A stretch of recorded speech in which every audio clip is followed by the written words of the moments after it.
the 180-degree rule baynu ka hadlaynaa oo ah line loogu talagalay inaan la crossin ama aan laga gudbin markaad duubaysid muuqaal siiba laba qof oo wada hadlayo kale markaad duubaysid. Assalaamu calaykum waraxmatullaahi wabarakaatu. Channelkan dadku cusub tahay magacaygu waa Cismaan. Kusoo dhawaada video cusub.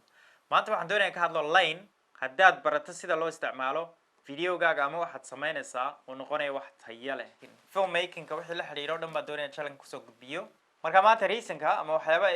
waxaan ugu horeynayo inaan line-kan ka hadlo badanaa waynu jabinaa ama line-kan loogu talagalay inaan xagga kale looga gudbin xagga kale inuu ka gudbinaa intiinaan garanayn waxa la yidhaha 180-degree rule-kan waa maxay markaa waxa weeyaanuun haddii aad 0 samaysid ama oo samaysid 360 degrees weeyaan marka 360 degree-ga haddii laba loo qaybiyo qayb ahaan waa inaad joogtid markaad kamaradii duubaysid 360-ga haddaad kala barhka line ka dhigto ama aad saa line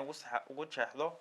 line-kaas waa inaad xaggiisa kale u gudbin 180-ga kale hadhay aanad u gudbin micnaheeduna yahay markaad qof aad dadka wax ka duubaysid waa inaad dhinac ka duubtid waa inaad labada dhinacba ka duubin siiba markaad duubaysa laba qof oo wada hadlaya haddaad jabiso maxaa dhacaya waxaa dhacaya dadkii confuse baa ku dhacaya dee qofkii sheekadii si fiican looma socon karo marka qofku soo galo kamaradii sidaa dhinaca usoo galo oo xaggaa uga baxo ilaa intuu gaadhaya meeshii uu ku socday waa inaad xaggaa un ka joogtid ilaa meeshii uu gaadhayay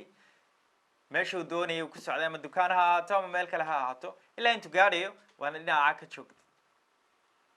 markuu soo noqdana waa inaad tustid aad kamarada dadka ku tustid qofkani uu soo noqday oo dhinacii uu ku socday la garto markiiba miyuu sii socda qofkani mise uu soo socdaa waxay kale kaa caawinaysaa markay laba qof sheekaysanayaan oo kale ama aad duubaysa laba qof oo sheekaysanaya markaad wide shot ku duubtid dabeedna aad close up-kii u gashid ama usoo dhawaatid dadkii haddii aad xukunka ama 180-degree rule-ka jabisid waxaagi micno ma yeelanayo wuxuu noqonayaa laba qof oo isku dhinac u jeeda oo aan iska hor jeedin tusaale ahaan haddii labada qof imika markay sheekaysanayaan ee aad close up-ka samaysid si fiican baa loo arkaa imika inay labadaa qof ay is eegayaan laakiin haddii xukunkii aad jabisid labadii qof isku dhinac bay eegayaan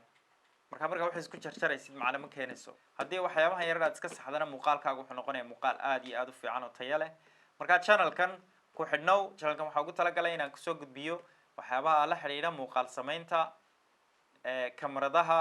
lensiska codka lightka wax kasta oo ku saabsan qofku inuu muuqaal soo gudbiyo ayaan kusoo gudbinayaa waa inoo iyo video ku xiga assalaamu calaykum waraxmatullaahi wabarakaatu